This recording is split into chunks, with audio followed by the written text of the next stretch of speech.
네, 오늘은 제목이 결국 고린도전서 전체가 말하고 싶은 것은 바로 이것이다 라는 제목으로 말씀을 선포하고자 합니다. 여러분, 그 고린도전서 후서 이 두 책은요, 사도 바울이 초대교회한테 보낸 편지들 중에 가장 긴 편지입니다. 편지를 가장 길게 보냈다는 건요, 그만큼 할 얘기가 많다는 얘기죠. 왜 이렇게 할 얘기가 많았을까요? 이 고린도 교회는요, 교회가 겪을 수 있는 거의 모든 문제를 다 가지고 있다고 해도 과장이 되지 않습니다. 이 말은 현존하는 모든 교회가 이 고린도전서 말씀에 의지를 하면 얼마든지 자기 교회의 문제를 충분히 해결받을 수 있다라는 그런 뜻이기도 합니다. 그래서 이 고린도전서 안에는요, 너무나 다양한 사건들이 딱 기록이 되어 있고 신학적으로도 거의 모든 교리가 녹아져 있습니다. 교회론, 신론, 구원론, 종말론, 성령론, 기독론, 거의 모든 교리를 총망라하고 있습니다. 교리 백과사전 하나 해도 좋을 것 같습니다. 그런데 이 고린도전서 안에는요, 너무나 다양한 내용들이 들어가 있어가지고 들어오는 내용들이 참 많은데요. 그런데 이 내용들이 궁극적으로 무슨 말을 하려고 하는지 캐치하는 것에는 반대로 더 어려울 수가 있습니다. 그래서 오늘은 이 고린도전서 내용들이 그냥 병렬적으로 딱 나열만 되어 있는 구성인지 아니면 이 내용들을 딱 종합해가지고 어떤 핵심 주제를 말하려고 하는 건지 이 부분을 한번 딱 집어보는 시간을 갖도록 하겠습니다. 자, 먼저 고린도 교회 배경부터 한번 알아보겠습니다. 이 사도 바울은요, 선교 여행 2차 선교 여행 때 고린도에 와가지고 처음 복음을 전합니다. 그때 그 유명한 브리스길라, 아굴라 부부하고 함께 1년 반 동안 예수 그리스도를 전했고요. 그리고 이 교회가 딱 자리를 잡히는 것을 보고 고린도를 떠나왔습니다. 근데 사도 바울은 어느 날 편지 두 통을 딱 받습니다. 첫 번째 편지는요, 글로에라는 집안 사람들에서 온 편지고요. 두 번째 편지는 고린도 교회에서 온 편지였습니다. 이 편지의 내용들은요, 고린도 교회 여러 가지 문제들이 적혀져 있었고 이 문제를 어떻게 하면 해결할 수 있나 이것을 사도 바울한테 도움을 요청하는 그런 내용이었습니다. 파당 문제, 법정 고소 문제, 성적 타락 문제, 우상 숭배, 성경적 결혼관, 주의 만찬, 많습니다. 예배 복장, 은사, 영적 은사 문제, 너무나 많은 문제들이 첩첩산중이었습니다. 그리고 더 큰 문제는요, 고린도 교회 내에 신비주의자들이 생겨나가지고 이 황홀적인 은사를 가지고 자기들이 사도 바울보다 더 영적인 사람이라고 주장하면서 사도 바울의 권위도 흔들고 또 예수 그리스도의 그 복음도 살짝 경시하는 아주 위험한 상황이 벌어지고 있었습니다. 한마디로 말해서 이 교회는요, 사회적으로, 윤리적으로, 신앙적으로 다 타락해가는 그런 상황이었습니다. 자, 배경은 이 정도로 하고요.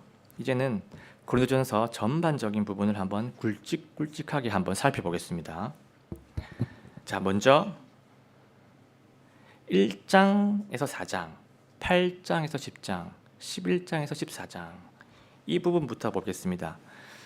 자, 이렇게 딱 떼놓은 이유는요, 이 장들이 하나의 소주제를 이루고 있기 때문입니다. 자, 그러면 먼저 1장에서 4장 내용을 보겠습니다. 고린도 교회는요, 파당 문제로 골머리를 앓고 있었습니다. 그 관련 구절을 한번 보겠습니다. 1장 12절에서 13절입니다.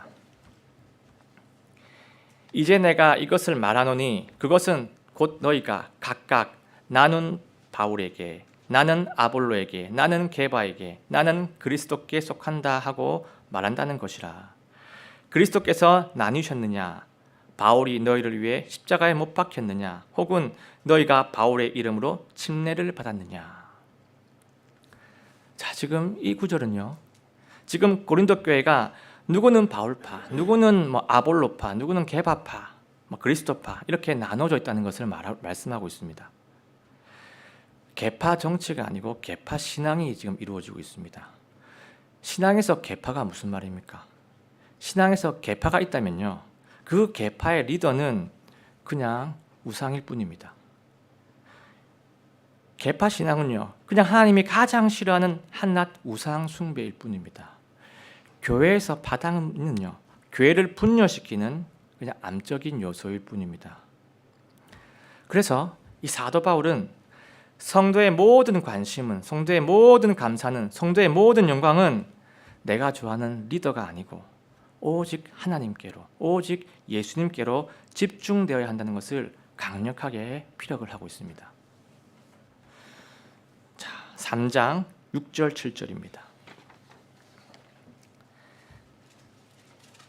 나는 심었고 아볼로는 물을 주었으나 하나님께서 자라나게 하셨나니 그러므로 이와 같이 심는 자나 물 주는 자는 아무것도 아니요 자라나게 하시는 하나님만 중요하니라. 아멘입니다. 여러분, 이 구절을 우리 볼 때 보통은 우리가 이렇게 해석을 하기도 합니다. 우리는 이 하나님 사역 과정에서 과정을 담당하는 거고 하나님께서 결과, 열매를 주시는 거다. 그러니까 너희들은 과정에 충실만 하면 되고, 충실히 하면 되고 결과는 하나님께 맡겨라. 이런 식으로 해석을 하기도 하죠. 물론 이 뜻도 있지만요, 이것은 부차적인 2차적인 의미입니다. 본 의도는 이게 아니고요, 오직 하나님께서 중심이시니까, 사역의 중심은 하나님이시니까 무슨 아볼로니, 무슨 게바니, 사도 바울이니 이런 사역자들한테 달려붙어가지고 파당 같은 거 만들지 말고 오직 하나님께로 뭉쳐라. 오직 하나님 중심으로 하나가 되어라. 교회는 하나가 되어야 한다. 이 의도로 사도 바울이 선포를 한 겁니다. 우리는 이 구절의 본 의도를 먼저 알고 있어야 합니다.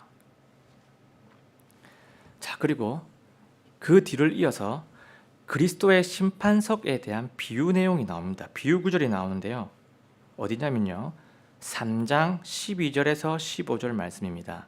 이 비유는 그리스도의 심판석에 대해서 말하고 있습니다. 우리는 대개 이 구절을 딱 봤을 때요, 이 구절만 딱 떼내가지고 우리가 휴거된 뒤에는 그리스도의 심판석이 있구나, 회개의 보고가 있구나, 그러니까 이 땅에서 신실하게 살아야겠구나, 이 결론만 내립니다. 물론 이 결론이 좋고요, 이 종말론 교리가 우리한테 필수입니다. 그런데 이 사도 바울이 이 그리스도 심판석 얘기를 한 의도는요, 이것도 있고 그 이상의 것도 있습니다. 사도 바울의 본 의도는요, 너희들이 교회에서 파당을 만들어서 교회를 흔든다면 너희의 그 만행들이 나중에 그리스도의 심판석 앞에서 판단을 받을 거다. 너의 잘못이 반드시 예수님 앞에 드러날 것이다. 그러니까 하루속히 파당을 파고 파당의 파자도 꺼내지 말라 라는 이 목적이었습니다. 교회를 분열시키지 마라가 더 주요한 목적이었습니다. 자, 그러면 이제 8장에서 10절 말씀 한번 보겠습니다. 8장에서 10장 이 장들은요, 여러 가지 교회 내부 문제들이 쭉 나열됩니다. 내부의 문제입니다. 예를 들면 제사 음식 먹는 문제죠. 그리스도인들이 이 제사 음식을 먹어도 되냐, 먹으면 안 되냐, 이런 문제로 떠들썩했습니다. 근데 성경을 깊이 알고 있는 사람들은요, 제사 음식이든 일반 음식이든 음식 자체에는 차별성이 없다, 이런 거 다 알고 있었죠. 또 신약 시대에는 예수님께서 어떤 음식이든 간에 소신껏 먹을 수 있는 자유를 주셨습니다. 진리가 너희를 자유롭게 하리라. 근데 성경을 깊이 알지 못하고 있는 사람들은요, 뭔가 마음이 부담스러워가지고 제사 음식을 먹지 않았습니다. 그런데 제사 음식 먹고 있는 다른 그리스도인들을 딱 보면서 이 약한 자들이 마음적으로 실족을 하게 됐습니다. 그래서 사도 바울은요, 이런 식의 얘기를 합니다. 이런 식의 말씀도 했습니다. 적법한 것이라고 해서 다 하나님의 뜻을 만족시키는 것은 아니다라는 식의 이런 말씀을 합니다. 한번 구절을 보겠습니다. 8장 13절입니다. 8장 13절. 그러므로 만일 음식이 내 형제를 걸려 넘어지게 하면 나는 세상이 서 있는 한 고기를 먹지 아니하여 내 형제가 걸려 넘어지지 않게 하리라. 여러분, 이 말씀이 하나님 바람이고요. 이 말씀이 성숙한 신앙의 모습입니다. 이 행동은요, 연약한 성도를 세우기 위해서 자신의 적법한 자유도 그냥 포기하는 섬김입니다. 제사 음식을 먹어도 전혀 죄가 아니지만 실족하는 성도를 딱 보고 제사 음식을 일부러 안 먹는 그런 섬김을 하라는 겁니다. 공동체의 유익을 위해서, 공동체의 하나됨을 위해서 자기 자신을 내려놓는 모습입니다. 결국에 성경 지식이 교회의 분열을 일으킨다면 그 지식까지도 내려놓고 사랑으로 배려해서 교회의 하나됨을 이루어야 한다는 것을 사도 바울이 보여주고 있습니다. 자, 이제 11장에서 14장으로 넘어갑니다. 자, 이 파트는요, 예배 때 자매님들이 머리에 덮개 쓰는 문제, 주의 만찬 문제, 또 타 언어, 방언 문제, 이런 것들을 다룹니다. 자, 먼저 머리 덮는 문제, 이거는요, 자매님들이 예배를 드릴 때 머리에 그 덮개를 쓰는 것이 하나님의 법이라고 말하는 것 같지만 사실 그게 아닙니다. 자, 말씀 보겠습니다. 11장 11절 12절. 그럼에도 불구하고 주 안에서는 여자 없이 남자가 있지 아니하고 남자 없이 여자가 있지 아니하니 여자가 남자에게서 난 것 같이 남자도 그렇게 여자로 말미암아 낳느니라. 그러나 모든 것은 하나님에게서 낳느니라. 자, 지금 말씀은요, 남자든 여자든 모든 사람은 하나님에게서 낳기 때문에 위아래 이런 거 없이 모두가 동등하다라는 말씀입니다. 그래서 하나님의 입장에서는 여자는 꼭 머리 덮개를 써야 하는 그런 절대적인 법은 없다는 겁니다. 하나님 입장에서는 동등하다는 겁니다. 하지만 그런데 11장 16절입니다.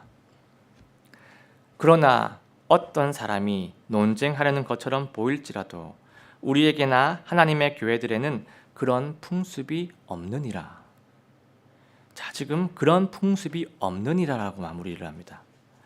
그런 풍습이 없느니라는 말은요, 여자가 머리 덮개를 안 하고 예배드리는 풍습, 그 풍습은 그 당시 사회나 그 당시 교회에서 없다는 그런 말입니다. 이 말이 무슨 말입니까?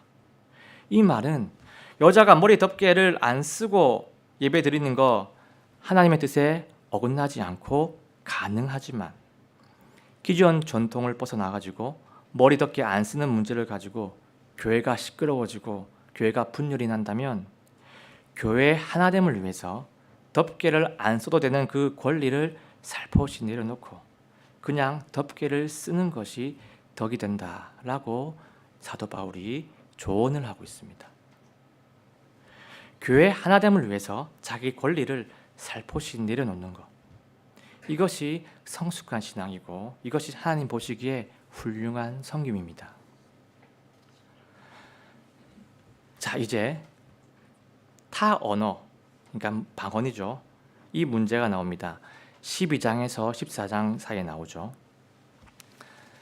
자, 사도 바울은요, 이 타 언어 문제를 언급하기 전에 먼저 영적 선물, 일명 은사입니다. 영적 선물이 주어지는 목적부터 분명하게 밝힙니다. 자, 12장 7절입니다. 그러나 각 사람에게 성령의 나타나심이 주어진 것은, 이게 바로 영적 선물 은사죠. 그것은 모두가 유익을 얻게 하려 함이라. 자, 지금 사도 바울은요, 각 사람들한테 이 영적 선물이 주어지는 것은 모두를 유익하게 만들려고 성령님이 주시는 거다라고 지금 선포를 합니다. 모두가 유익하다라는 말은요, 교회 전체에 득이 된다.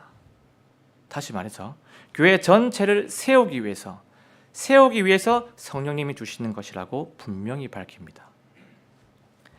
이 말은 한마디로요, 교회에 득이 안 되고 교회를 세우지 않는 영적 현상들은요, 성령님이 주시는 영적 선물이 아니라는 거죠. 너무나 간단한 원리입니다. 성령님이 실수해가지고 깜빡 까먹어가지고 내가 이 은사를 주는 목적 까먹어가지고 목적에 반하는 영적 선물을 주지는 않으시겠죠. 그래서 교회에 유익이 되지 않는 영적 현상들이 일어나면요, 이것은 어디에서 온 것이겠습니까? 성령님에서 온 것이겠습니까? 그것은요, 나한테서 온 것이거나 아니면 하나님의 영이 아닌 다른 영에서 온 것일 밖에 없습니다. 다른 경우는 생각해봐도 없습니다. 그런데 이 고린도 교회에 발생한 타언어, 이거는요, 너무나 명백하게 개인적이었고요, 명백하게 예배에 도움이 안 됐고 명백하게 예배에 방해를 주고 있었습니다. 자, 성령님의 영적 선물의 목적은 성도 모두에게 유익을 주는 거죠. 그런데 고린도 교회 타언어는 지극히 개인적인 부분이었고 교회 예배에 방해를 주고 있습니다. 모두가 완전 반대의 성격입니다. 성령님의 목적과 정반대인 방해 효소입니다. 자, 14장 4절을 한번 보겠습니다. 알지 못하는 타 언어로 말하는 자는 자기를 세우지만 대언하는 자는 교회를 세우느니라. 아멘입니다. 자, 사도 바울은요, 통역이 없는 타 언어는 스톱, 지양을 하고, 타 언어는 그 타 언어 사람들이 있을 때만 의미가 있는 거지, 이 자국민들끼리 있는 여기서 타 언어가 전혀 필요 없다고 말씀을 합니다. 그래서 이 타 언어 하는 것이 필요성도 없고 교회 안을 시끄럽게만 하고 또 질서도 없게 만든다면 교회의 하나됨을 위해서 타 언어는 자제되어야 한다라는 너무나 심플한 원리를 결론을 탁 내립니다. 우리끼리 있는데 왜 타 언어를 합니까? 자, 그러면 잠깐 중간 정리를 해보겠습니다. 방금 우리가 살펴본 1에서 4장. 자, 교회 분열을 시키는 파당을 절대로 만들지 말라. 아볼로, 게바, 바울파 이런 거 만들지 말라. 그리고 8장에서 10장 제사 음식 먹는 예였죠. 성경 지식이 공동체 분열을 일으킨다면 그 지식까지도 내려놓고, 그 지식까지 내려놓는 게 죄가 아니라면 그 지식까지도 내려놓고 연약한 자를 배려해서 교회의 하나됨을 이루어야 한다라고 하나님이 말씀하십니다. 그리고 11장에서 14장 교회의 질서와 하나됨을 위해서 의미 없는 타 언어는 자제되어야 한다, 이렇게 말씀하고 있습니다. 여러분, 이 세 가지 파트 모두가 신기하게 하나의 주제를 향해 달려가고 있습니다. 어떤 주제냐면요, 교회 내부의 하나됨, 교회 내부의 하나됨, 이것이 지금 목적이 되어가고 있고 이것의 가치를 아주 중요하게 여기고 있습니다. 교회 내부의 하나됨, 이 메시지를 주고 싶어서 지금까지 이렇게 많은 이야기를 하고 있는 겁니다. 교회 내부의 하나됨입니다. 교회 내부의 하나됨. 자, 이제는 두 번째 소주제로 넘어갑니다. 두 번째 소주제는요, 5에서 7장 사이에 나옵니다. 자, 그러면 먼저 5장부터 보겠습니다. 자, 지금 젊은 남자가 자기 어머니하고 음행을 한 문제가 지금 언급이 됩니다. 자, 이 젊은 남자는 그리스도인이에요. 그리스도인에도 불구하고 세상에 있는 불신자보다도 더 성적인 타락을 저지르고 말았습니다. 그래서 이 사도 바울은 참 안타까운 마음으로, 하지만 단호하게 무교절에 있는 그 누룩 없는 빵, 누룩은 죄죠. 누룩 없는 빵을 만드는 그 이유를 딱 들어가지고 교회 전체를 오염시키는 이 죄의 싹은 싹 잘라버려야 한다. 이런 식으로 강조를 합니다. 이 젊은이의 추방을 말하고 있는 겁니다. 죄의 싹은 잘라버려야 한다. 그 다음 6장입니다. 6장은요. 교회 내 분쟁을 세상 법정까지 가지고 간 사건이 언급됩니다. 어떤 성도가 같은 성도하고 사소한 문제가 일어났는데 교회 내에서 쉽게 이렇게 해결할 수 있는데 그렇게 하지 않는 경우가 종종 그 당시에 있었습니다. 자, 이런 일들은요. 이 당시에 대체적으로 사회적 지위가 높고 능력이 많고 사회적 권력이 있는 사람들이 교회에 일어난 작은 문제를 세상 밖으로 일부러 끌고 나갔습니다. 왜요? 자신은 세상적으로 힘이 있기 때문에. 자기의 홈그라운드는 세상이라는 겁니다. 그래서 소송을 하면 자신의 이름 대외적으로 높일 수가 있고, 그리고 상대방의 반대로 평판은 완전히 손상시킬 수 있기 때문에 자기를 나타내기 위해서 세상 법정으로 이렇게 끌고 가는 경우가 종종 있었다고 합니다. 나 사회적으로 이런 사람이야. 나 교회 안에 같이 있다고 해도 난 다른 사람이야. 이런 식으로 표시를 한 겁니다. 이에 대해서 사도 바울은요. 교회는 세상을 향해서 거룩함을 드러내야 한다라고 강조를 합니다. 한번 보겠습니다. 11절입니다. 너희 중에도 이 같은 자들이 얼마쯤 있었으나 너희가 우리 하나님의 영에 의해 주 예수님의 이름으로 씻기고 거룩히 구별되어 의롭다고 인정받았느니라.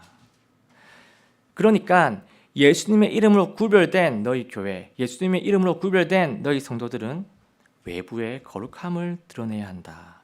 이 말씀을 지금 하고 있는 겁니다. 자, 이제 7장입니다. 7장은요. 고린도 지역에서 성, 결혼, 독신 이런 부분에서 전반적으로 부도덕한 분위기가 팽배해 있었습니다. 자, 결혼 부분에서 보면 불신자 배우가 있는 성도가 있습니다. 그런데 이 불신자 배우가 나 자신을 거부하지 않는 이상은 믿는 내가 불신자 배우자를 딱 품어가지고 선한 영향력을 계속 끼쳐야 한다라고 말씀을 합니다. 또 과부입니다. 과부는요. 계속 성결을 유지해야 한다고 독려를 하고 있고요. 또 독신의 뜻이 있는 사람, 그 사람은요. 섭리대로 하나님과 동행을 딱 하면서 행복하게 살아가기를 소원을 하고 있습니다. 자, 결국 7장 전체는요. 뭘 얘기하냐면 그리스도인이 거룩함을 잘 유지해서 외부에 선한 영향력을 계속 발휘해야 한다. 거룩함을 유지해서 선한 영향력을 발휘해야 한다. 이것을 독려하고 있는 겁니다. 자, 7장 24절 말씀입니다. 형제들아, 각 사람은 자기가 부르심을 받은 때의 상태, 그 상태에서 하나님과 함께 머물라. 여러분, 우리 각 사람은요, 자기가 지금 어떤 상황에 처해 있든지 간에 그냥 그 상황 안에서 하나님과 동행을 하면서 거룩하게 살아가기만 하면 그것만으로도 족하고 그것만으로도 충분합니다. 우리의 거룩한 삶 그 자체가 그 하나만으로도 충분히 하나님께 영광이 되고요. 충분히 하나님께 영광을 돌릴 수가 있습니다. 자, 그러면 방금 살펴본 5장에서 7장 이 두 번째 파트죠. 여기서 말하는 공통적인 주제가 무엇일까요? 이 파트는요. 고린도 교회 성도들하고 세상 밖의 사람들하고 서로 상관이 있는 문제들입니다. 그래서 또 세상 밖에 영향을 미치는 그런 문제들이었습니다. 그래서 이 5장에서 7장이 말씀하는 공통적인 주제는요. 이겁니다. 교회가 외부 세상 앞에서 드러내야 할 거룩함입니다. 교회는 외부 세상 앞에 거룩함을 드러내라는 겁니다. 여러분, 교회는 세상 사람들에게 거룩함을 나타내야 합니다.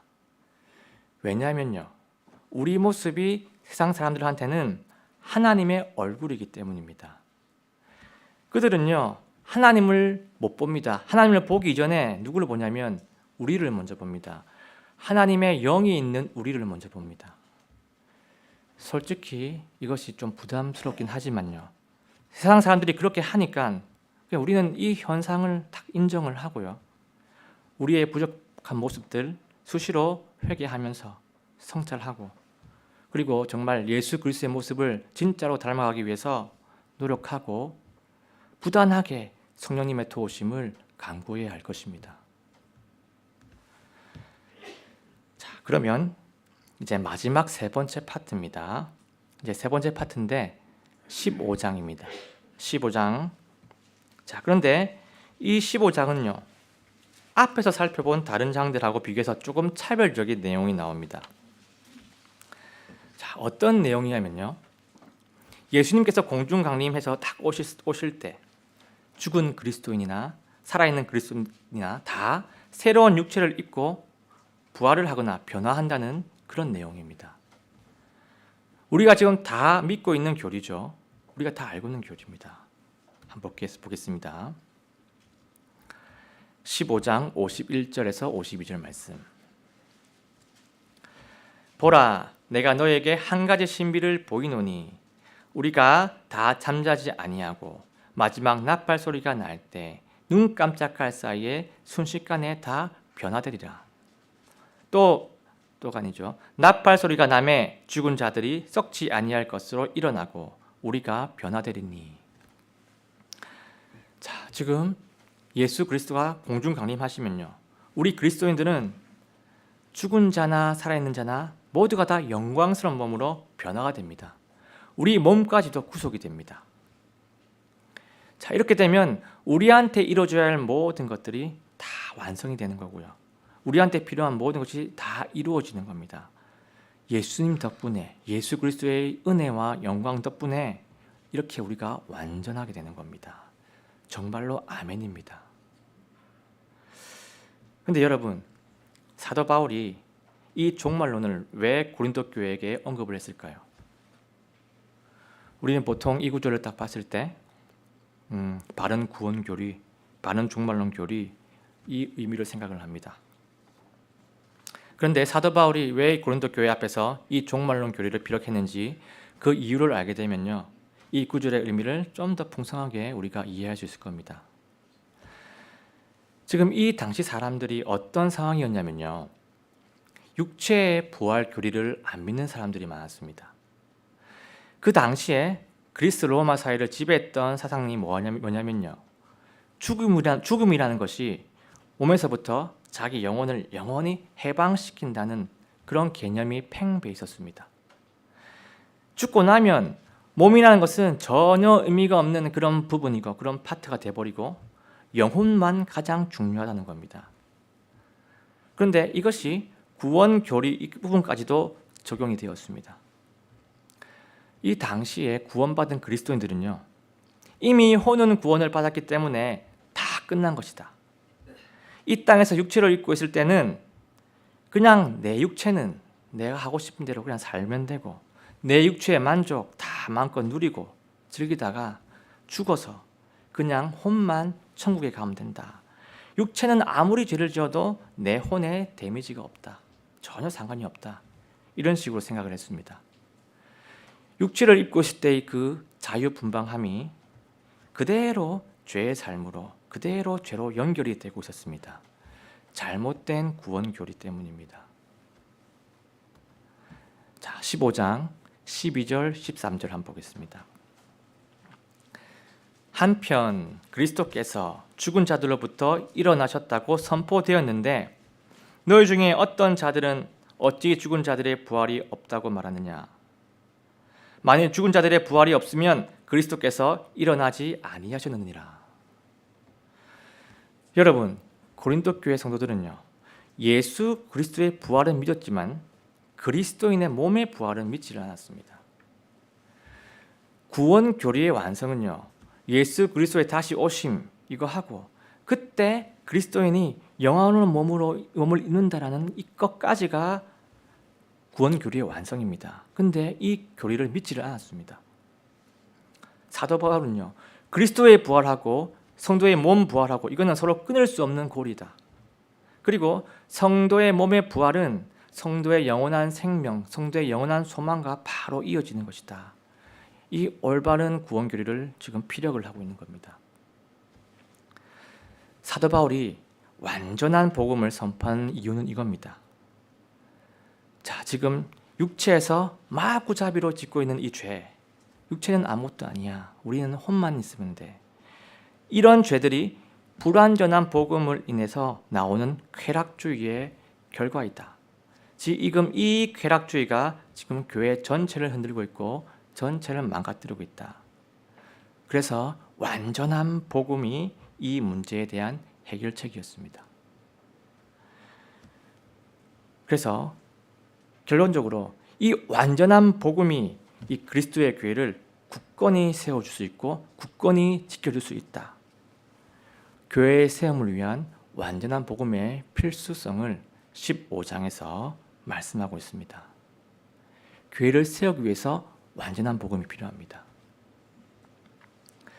자, 지금 우리는 지금까지요, 이 고린도전서를 크게 세 부분으로 나눠 가지고 각각의 소주제를 살펴보았습니다. 자, 크게 세 가지 주제가 되어 있었죠. 첫 번째 파트는 교회 내부의 하나됨입니다. 교회 내부의 하나됨. 그리고 두 번째 파트는요, 교회가 외부 세상 앞에서 드러내야 할 거룩함일 주제였습니다.